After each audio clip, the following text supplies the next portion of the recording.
幾年前，我太太突然間離開咗人世，我離開咗醫院，返屋企見到佢留低嘅一張便條，上面寫住薯仔炆雞翼、白菜魚蛋湯、蒸豆腐。打開雪櫃一睇，雞翼已經解咗凍，薯仔同埋白菜已經切好晒。本來係嗰晚食嘅，一時感觸，我喊咗好耐。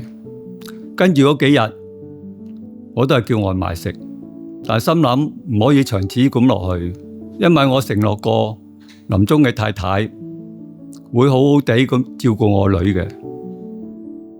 跟住我就上網買書學煮餸，第一次煮嘅餸就係薯仔炆雞翼，開住個電話睇住熒光幕，一路炒一路落醬汁。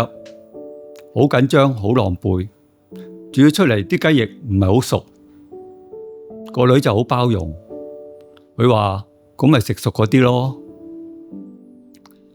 漸漸我就對煮餸產生咗興趣啦。如果我太太喺度，佢應該好鍾意食我煮嘅餸。